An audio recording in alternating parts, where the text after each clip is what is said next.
أشهد أن لا إله إلا الله. أشهد أن محمدا رسول الله.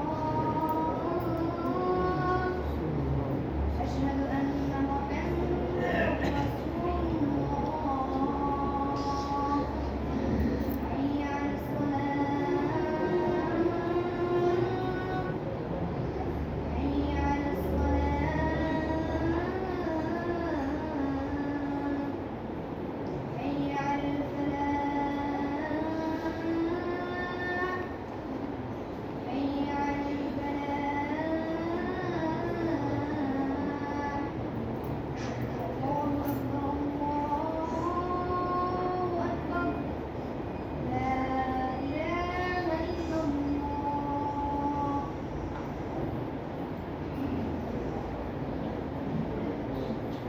الحمد لله الذي امتن على عباده بنبيه المرسل صلى الله عليه وسلم كتابه المنزل حتى اتسع على أهل الأفكار طريق الاعتبار بما فيه من القصص والأخبار واتضح به سلوك المنهج القويم والصراط المستقيم بما فصل فيه من الأحكام وفرق بين الحلال والحرام ونشهد أن لا إله إلا الله وحده لا شريك له ونشهد أن سيدنا ومولانا محمدا عبده ورسوله الذي نزل الفرقان عليه ليكون للعالمين نذيرا صلى الله عليه وسلم وعلى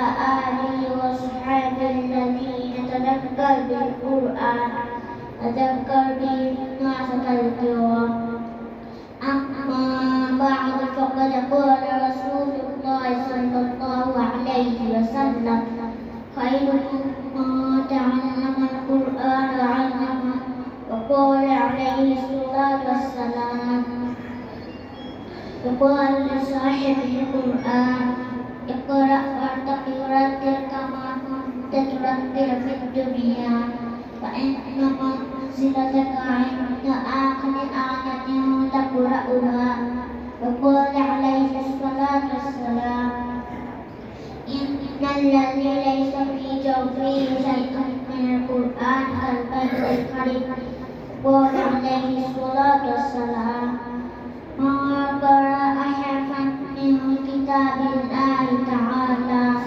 فله حسنة والحسنة بعشر أمثالها وقال عليه الصلاة والسلام ما قرأ القرآن فاستظهر فأحل حلالا وحرم حراما وأدخله الله الجنة وشفعه بعشرة من أهل بيته كلهم قد وجبت لهم النار أعوذ بالله من الشيطان الرجيم فلا أقسم بمواقع النجوم إنه لقسم لو تعلمون عظيم وإنه لقرآن كريم في كتاب مكنون لا يمسه إلا المطهرون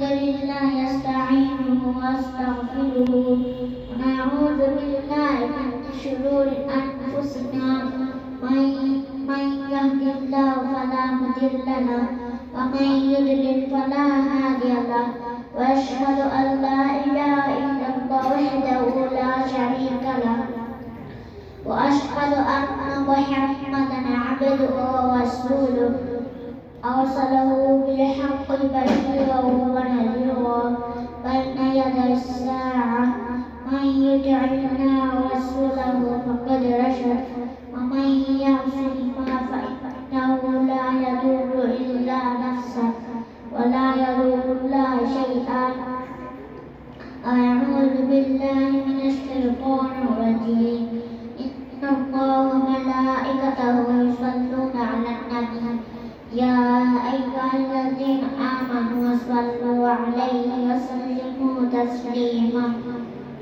اللهم صل على محمد عبدك ورسولك وصل على المؤمنين والمؤمنات والمسلمين والمسلمات وبارك على محمد وأزواجه وذريته.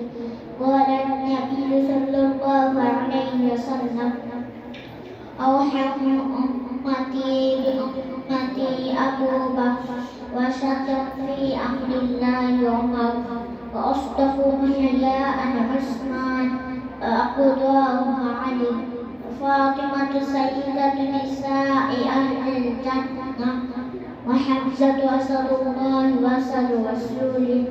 اللهم اغفر للعباس والذين مغفرة زوجة وباطنة لا تغادر ذنبا. الله في أصحابي لا تتخذوا بغضا من بعدي فمن أحب فبحبي أحبه ومن أبغض فببغضي أبغضه. وخير أمتي قرني ثم الذين يلونهم ثم الذين يلونهم والسلطان ذل الله في الأرض. من أهان سلطان الله في الأرض أهانه الله. إن الله يأمر بالعدل والإحسان وإيتاء ذي القربى وينهى عن الفحشاء والمنكر والبغي يعظكم لعلكم تذكرون. اذكروني أذكركم واشكروا